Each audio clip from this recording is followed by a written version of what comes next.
Assalamualaikum warahmatullahi wabarakatuh. Selamat siang, salam sejahtera bagi kita semuanya. Perkenalkan, saya Sulistiawati.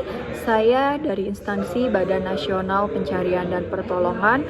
Unit kerja saya yaitu Kantor Pencarian dan Pertolongan kelas A Bandung. Saya angkatan 1, kelompok 1. Pada kesempatan kali ini saya akan berbagi cerita dan pengalaman tentang pembelajaran saya hari ini.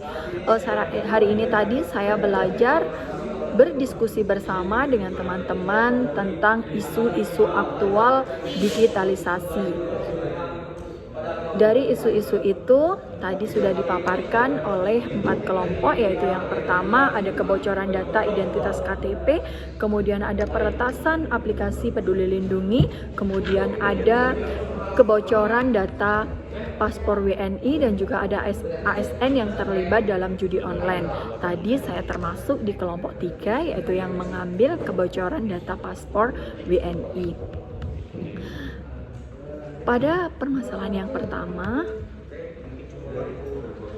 yaitu tentang kebocoran data identitas eKTP, yang dibahas tadi yaitu dalam beberapa tahun terakhir ini kita menyaksikan adanya kebocoran data identitas jutaan warga Indonesia, termasuk data-data eKTP yang meliputi ada NIK, kemudian ada alamat dan lain sebagainya yang bocor dan dijual di form gelap.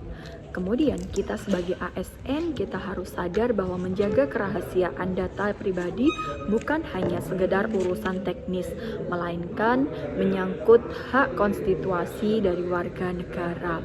Oleh karena itu, ASN harus memahami prinsip data governance dan tidak asal menyebarkan atau memproses data warga tanpa otorisasi.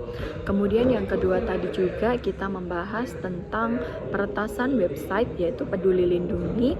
Dalam kasus ini, aplikasi Peduli Lindungi menunjukkan lemahnya sistem pengamanan digital nasional saat itu. Aplikasi ini dulu digunakan secara luas, namun ternyata menyimpang banyak celah keamanannya. Kemudian kita sebagai CASN, terutama di era digitalisasi ini, kita harus wajib memahami pentingnya keamanan cyber. Kemudian tidak semua sistem menurut saya yang canggih itu aman, dan tanggung jawab kita adalah mengawasi penggunaan data, prinsip berhati-hati dan juga integritas. Kemudian yang ketiga tadi juga ada permasalahan tentang kebocoran data paspor 34,9 juta orang.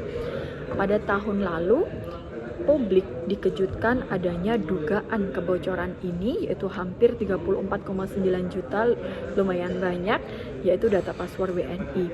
Data tersebut berisi informasi seperti nama, tanggal lahir, dan nomor paspor.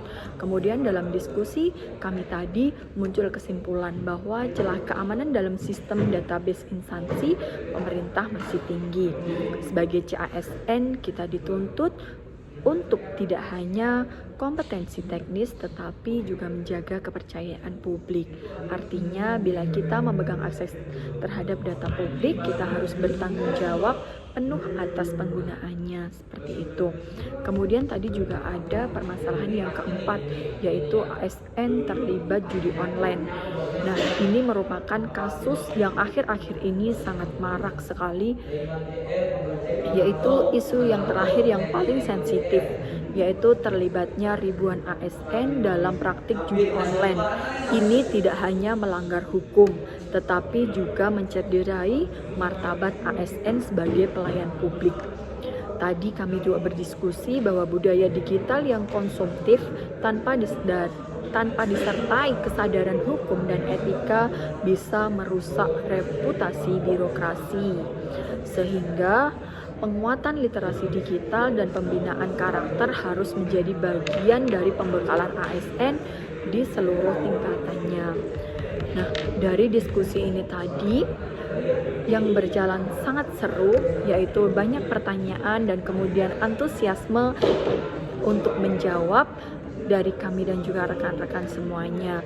Dari keempat isu tersebut, kita belajar bahwa tantangan digital itu bukan hanya persoalan teknologi, tapi menyentuh langsung ranah dalam etika, hukum, dan juga integritas CASN.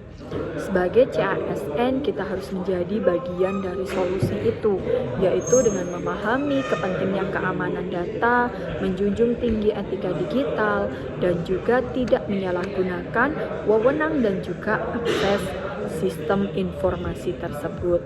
Terima kasih atas waktu dan juga kesempatannya. Wabillahi taufik wal hidayah. Wassalamualaikum warahmatullahi wabarakatuh. We are family. Afiknam Jagat Samagram.